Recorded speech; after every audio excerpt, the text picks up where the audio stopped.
Assalamualaikum warahmatullahi wabarakatuh. Saya atas nama Andi Husnul Khatimah dari kelompok 2 dan teman saya Haryana. Nah, kali ini yang akan kami bahas yaitu pembuatan kuesioner. Nah, di sini yang pertama yang akan saya jelaskan yaitu apa itu kuesioner. Nah, kuesioner merupakan alat bantu dalam penelitian yang sangat esensial. Penelitian tanpa kuesioner dapat dikatakan buta, karena kuesioner merupakan inti dari sebuah penelitian. Kuesioner merupakan daftar isian berupa pertanyaan-pertanyaan tertulis yang diharapkan akan diisi oleh responden. Nah, selanjutnya yaitu kuesioner dapat dibedakan, yaitu yang pertama dari cara menjawab. Maka ada kuesioner terbuka atau kuesioner isian. Bila responden menjawab dengan kalimat-kalimatnya sendiri, kuesioner tertutup, kuesioner pilihan ganda. Bila jawaban sudah disediakan, maka responden tinggal memilih. Yang selanjutnya yaitu kuesioner langsung. Bila responden menjawab pertanyaan tentang dirinya sendiri, dan kuesioner tidak langsung yaitu bila responden menjawab pertanyaan orang lain. Selanjutnya yaitu checklist, sebuah daftar pertanyaan di mana responden tinggal memberi kata yaitu ya atau menandai tanda centang dan tidak dengan tanda tersebut atau rating scale atau skala bertingkat seperti sangat setuju, setuju, dan tidak setuju. Selanjutnya yaitu tujuan pembuatan kuesioner, yaitu memperoleh informasi atau data yang relevan dengan tujuan yang diinginkan. Kuesioner dibuat dengan berdasarkan tujuan dari sebuah penelitian. Misalnya, jika tujuan penelitian itu untuk melihat status gizi ibu dan anak, maka semua hal yang menyangkut status gizi ibu dan anak dimasukkan dalam pertanyaan pada kuesioner. Selanjutnya yaitu memperoleh informasi dengan reliabilitas dan validitas yang tinggi.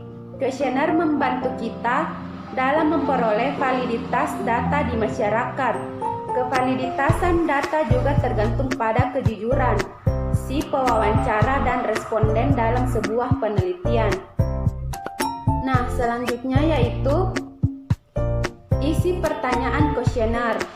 Yang pertama yaitu pertanyaan tentang fakta, yaitu umur, agama, pendidikan, dan lain-lain. Yang kedua yaitu pertanyaan tentang pendapat dan sikap seperti perasaan dan sikap responden terhadap sesuatu, seperti tanggapan tentang pelayanan puskesmas.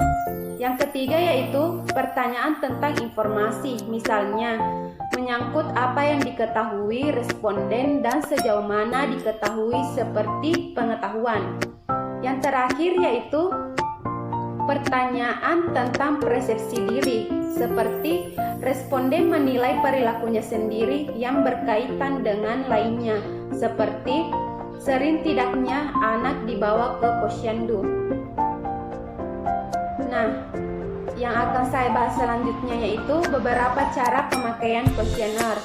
Yang pertama yaitu kuesioner digunakan dengan wawancara tatap muka.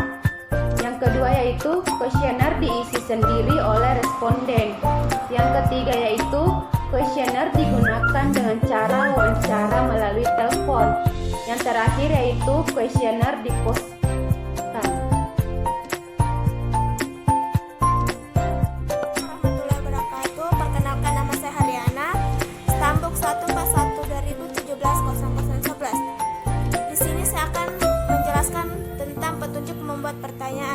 Petunjuk membuat pertanyaan terdiri dari yang pertama itu menggunakan kata-kata yang sederhana, hindari kata-kata yang canggih yang tidak dimengerti responden. Yang kedua, usahakan supaya pertanyaan itu jelas dan khusus. Yang ketiga, hindari pertanyaan lebih dari satu pengertian. Yang keempat, pertanyaan harus berlaku bagi semua responden. Bentuk fisik kuesioner. Bentuk fisik kuesioner terdiri dari yang pertama ukuran kertas, kedua penulisan bolak-balik atau tidak, yang ketiga pembagian ruangan tidak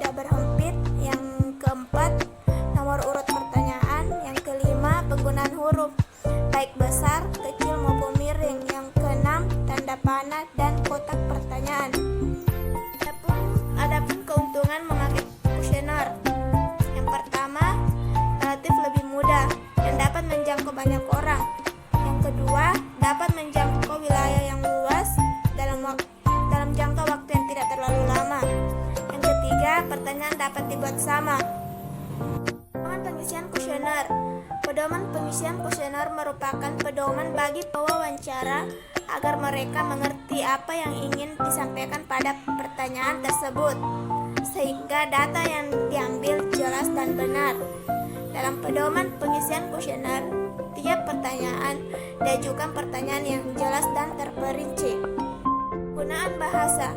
Kuesioner di Indonesia hampir seluruhnya menggunakan bahasa Indonesia.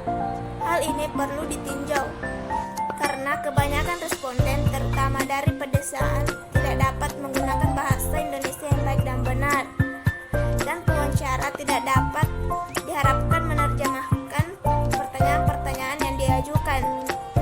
Sebaiknya dalam membuat kuesioner harus menggunakan bahasa yang lebih mudah dimengerti dan dipahami oleh setiap responden. Insentif yang akan diterima responden. Insentif adalah ucapan terima kasih yang akan diterima responden setelah melakukan pengisian kuesioner. Bentuknya tidak berupa uang, tetapi kita dapat memberikan berupa hadiah atau permen dan lain-lain. Sebelumnya, pahamilah kekurangan dan kelebihan dari insentif terlebih dahulu.